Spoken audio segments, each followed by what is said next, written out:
ಮತ್ತೊಂದು ವಿಡಿಯೋಗೆ ಸ್ವಾಗತ. 10th ಸ್ಟ್ಯಾಂಡರ್ಡ್ ಪಾಸ್ ಆದಂತಹ ವಿದ್ಯಾರ್ಥಿಗಳಿಗೆ ಗುಡ್ ನ್ಯೂಸ್ ಅಂತಾನೆ ಹೇಳ್ಬೋದು. ಹಾಗೂ ಹಿಂದೆ 10th ಪಾಸ್ ಆದಂತಹ ವಿದ್ಯಾರ್ಥಿಗಳಿಗೂ ಕೂಡ ಗುಡ್ ನ್ಯೂಸ್ ಅಂತಾನೆ ಹೇಳ್ಬೋದು.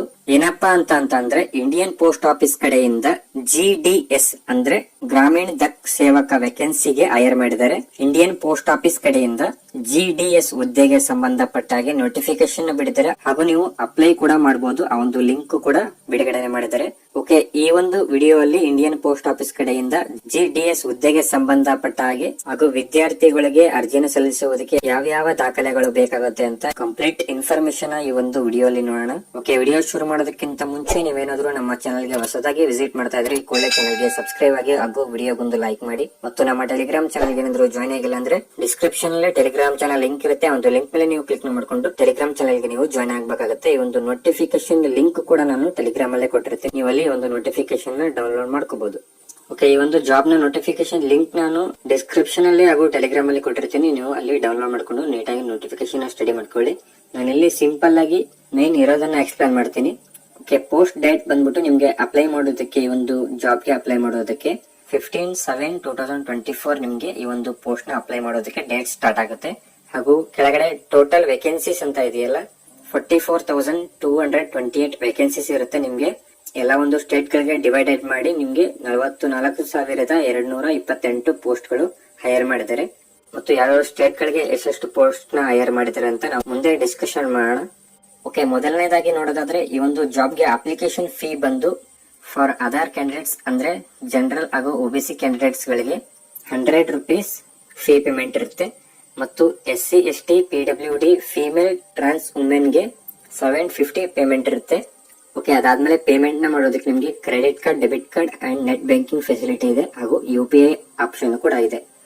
ಓಕೆ, ಅದಾದ್ಮೇಲೆ ಕೆಳಗಡೆ ಇಂಪಾರ್ಟೆಂಟ್ ಡೇಟ್ಸ್ ಅಂತ ಇದೆಯಲ್ಲ, ನಿಮ್ಗೆ ಇಲ್ಲಿ starting date of registration and submission of online application ನಾನು ಆಗ್ಲೇ ಹೇಳಿರುವಾಗ 15/7/2024 ನಿಮ್ಗೆ 15/7/2024 ಇಂದ ಅಪ್ಲಿಕೇಶನ್ ನ ಅಪ್ಲೈ ಮಾಡೋಕೆ ಡೇಟ್ ಸ್ಟಾರ್ಟ್ ಆಗ್ತಾ ಇದೆ.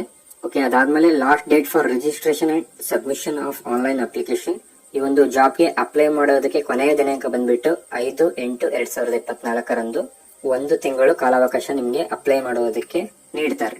ಅಂಡ್ ಇನ್ನೊಂದು date for edit correction window ಅಂತ ಇದೆಯಲ್ಲ, ನೀವೇನಾದ್ರೂ ಮಿಸ್ ಆಗಿ ರಾಂಗ್ ಇನ್ಫಾರ್ಮೇಶನ್ ಏನಾದ್ರೂ ಅಪ್ಲಿಕೇಶನ್ ಅಲ್ಲಿ ಎಂಟರ್ ಮಾಡಿದ್ರೆ ನಿಮ್ಗೆ ಎಡಿಟ್ ಮಾಡೋದಕ್ಕೆ ನಿಮ್ಗೆ 2 days ಎಕ್ಸ್ಟ್ರಾ ಟೈಮ್ ಇರುತ್ತೆ. ನೀವು 2 days ನಿಮ್ಮ ಅಪ್ಲಿಕೇಶನ್ ನ ಎಡಿಟ್ ಮಾಡ್ಕೋಬಹುದು.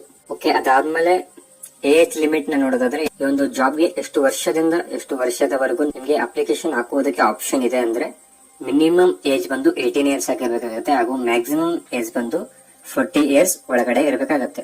ಮತ್ತು age relaxation is applicable to as per rules ಅಂತ ಇದೆ.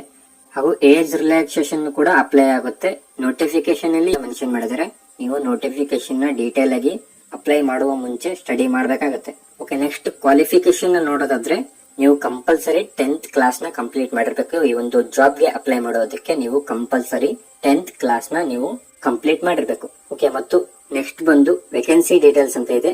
ಇಲ್ಲಿ ನಾನು ಆಗ್ಲೇ ಹೇಳಿರುವಾಗೆ ಪ್ರತಿ ಒಂದು ಸ್ಟೇಟ್ ಗೆ ಇಲ್ಲಿ ಡಿವೈಡ್ ಮಾಡಿ ವೇಕೆನ್ಸಿನ ಹೈರ್ ಮಾಡಿದ್ದಾರೆ.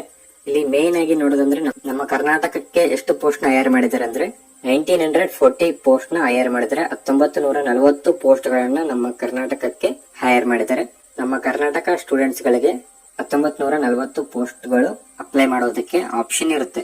ಹಾಗೂ ಇಲ್ಲಿ ಎಲ್ಲಾ ಸ್ಟೇಟ್ ಗಳನ್ನ ಮೆನ್ಷನ್ ಮಾಡಿದ್ರೆ ಹಾಗೂ ನೀವು ಬೇರೆ ಸ್ಟೇಟ್ ಗೂ ಕೂಡ ಅಪ್ಲೈನ ಮಾಡಬಹುದು. ಇಲ್ಲಿ ಆ ಒಂದು ಸ್ಟೇಟ್ ಗಳಿಗೆ ಎಷ್ಟೆಷ್ಟು ಪೋಸ್ಟ್ ಗಳನ್ನ ಹೈರ್ ಮಾಡಿದ್ರೆ ಅಂತ ಮೆನ್ಷನ್ ಮಾಡಿದ್ರೆ ನೀವು ನೀಟಾಗಿ ಸ್ಟಡಿ ಮಾಡ್ಬೇಕಾಗುತ್ತೆ. ಓಕೆ, ಅಪ್ಲೈ ಮಾಡುವ ಮುಂಚೆ ಎಲ್ಲಾ ವಿದ್ಯಾರ್ಥಿಗಳು ಈ ಒಂದು ಜಾಬ್ ನೋಟಿಫಿಕೇಶನ್ ಸ್ಟಡಿ ಮಾಡಿ ಹಾಗೂ ಅಪ್ಲೈ ಮಾಡ್ಬೇಕಾಗುತ್ತೆ. ಈ ಒಂದು ಪೋಸ್ಟ್ ಗೆ ಅಪ್ಲೈ ಮಾಡೋದು ಹೇಗೆ ಅಂತ ನಿಮ್ಗೆ ಏನಾದ್ರು ಗೊತ್ತಿಲ್ಲ ಅಂತ ಅಂದ್ರೆ ಈ ಒಂದು ವಿಡಿಯೋದ ಕೆಳಗಡೆ ಕಾಮೆಂಟ್ ಹಾಕಿ, ನಾನು ಖಂಡಿತ ಅಪ್ಲೈ ಮಾಡೋದು ಹೇಗೆ ಅಂತ ಒಂದು ವಿಡಿಯೋನ ಅಪ್ಲೋಡ್ ಮಾಡ್ತೀನಿ. ಹಾಗೂ ಫಾರ್ಮ್ ಫಿಲ್ಲಿಂಗ್ ಹೇಗಿರುತ್ತೆ ಅಂತ ನಾನು ಕಂಪ್ಲೀಟ್ ಆಗಿ ಒಂದು ಅಪ್ಲಿಕೇಶನ್ ಪ್ರೊಸೆಸ್ ಹೇಗಿರುತ್ತೆ ಅಂತ ವಿಡಿಯೋನ ಅಪ್ಲೋಡ್ ಮಾಡ್ತೀನಿ. ನೀವು ಕೆಳಗಡೆ ಅಪ್ಲೈ ಅಂತ ಕಾಮೆಂಟ್ ಹಾಕಿ, ನಾನು ಖಂಡಿತ ವಿಡಿಯೋನ ಅಪ್ಲೋಡ್ ಮಾಡ್ತೀನಿ. ಓಕೆ, ಈ ಒಂದು ವಿಡಿಯೋ ಬಗ್ಗೆ ಏನಾದ್ರು ಡೌಟ್ಸ್ ಇದ್ರೆ ಕಾಮೆಂಟ್ ಹಾಕಿ, ನಾನು ಖಂಡಿತ ರಿಪ್ಲೈ ಮಾಡ್ತೀನಿ. ಮತ್ತು ವಿಡಿಯೋ ಇಷ್ಟ ಆದ್ರೆ ವಿಡಿಯೋಗೊಂದು ಲೈಕ್ ಮಾಡಿ. ಓಕೆ, ಮತ್ತೆ ಸಿಗೋಣ ಮುಂದಿನ ವಿಡಿಯೋ ಅಲ್ಲಿ. Thank you.